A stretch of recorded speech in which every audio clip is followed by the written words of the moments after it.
Le 3 juillet 86, jour de la fête de Québec, c'est là qu'on va célébrer cette reconnaissance qui a été obtenue le 3 décembre. On voit Jean Pelletier à l'inauguration du monument. L'archiviste David Tremblay revisite ce grand moment de l'histoire de la capitale. Si l'arrondissement historique est inscrit sur cette prestigieuse liste, c'est que son patrimoine bâti et son histoire sont uniques. C'est parce que c'était un ensemble de villes coloniales fortifiées, préservées, presque authentiques, qui datent à la fois de l'époque française et britannique. Puis sur le plan immatériel, Québec est le berceau de la culture française en Amérique du Nord. Puis on se retrouve sur une liste prestigieuse avec des villes comme Cusco au Pérou, comme Quito en Équateur, comme Rome, comme Florence, comme Jérusalem. Donc on est vraiment admis dans la cour des grands. Il y avait eu quelques sites qui avaient été reconnus par l'UNESCO en Amérique, mais c'était principalement des sites naturels. Alors là, on a une ville, on a un cœur historique qui est reconnu. Aux yeux de cet historien, c'est Lord Dufresne, gouverneur général en 1872, qui a été la bougie d'allumage pour la préservation du secteur.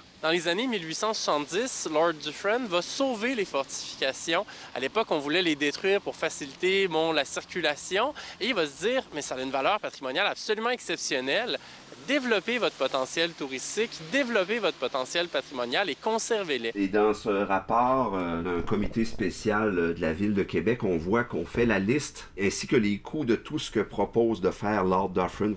Les communautés religieuses qui ont bâti la colonie ont aussi joué un rôle indéniable et fait de cet arrondissement historique ce qu'il est aujourd'hui. Quand on pense à la protection du patrimoine, on cite souvent Lord Dufresne, on cite souvent des hommes politiques, mais les religieuses ont joué un rôle capital dans la protection du patrimoine. Que ce soit les Ursulines ou les Augustines, elles ont conservé leur monastère, elles ont conservé leurs bâtiments, et aujourd'hui, si le Vieux-Québec est beau comme ça, c'est en grande partie grâce à elles. Chose certaine, cette inscription à la liste du patrimoine mondial de l'UNESCO a eu des retombées. Ça a eu des impacts sur le plan touristique qui sont quand même assez importants, mais ça a aussi eu des impacts sur les investissements qui ont été mis dans le Vieux-Québec pour le restaurer. Mais ce titre se mérite et les efforts de préservation doivent être constants. Cette reconnaissance-là, elle n'est pas éternelle. Elle peut être retirée si une ville ne respecte plus ce qui a fait d'elle une ville reconnue au patrimoine mondial de l'UNESCO. On l'a vu par le passé, des villes perdre ce statut-là. Et donc, ça veut dire qu'il faut que Québec fasse attention pour la suite. Il y a beaucoup d'argent qui a été mis dans le patrimoine, il y a beaucoup d'efforts qui ont été mis par différents organismes au cours des dernières années, mais il faut continuer en ce sens-là. Il faut également investir dans le quartier pour que ce soit un quartier vivant.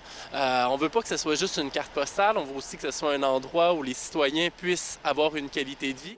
La fermeture hivernale de l'emblématique église Notre-Dame-des-Victoires, joyau du quartier historique, est un exemple de ce qu'il faut éviter. Parce que ce patrimoine-là, il ne faut pas seulement qu'il soit conservé, il faut aussi qu'il soit accessible. Et rendre des endroits comme Notre-Dame-des-Victoires accessibles, c'est important pour une ville comme Québec. Ici Guylaine Bussière, Radio-Canada, Québec.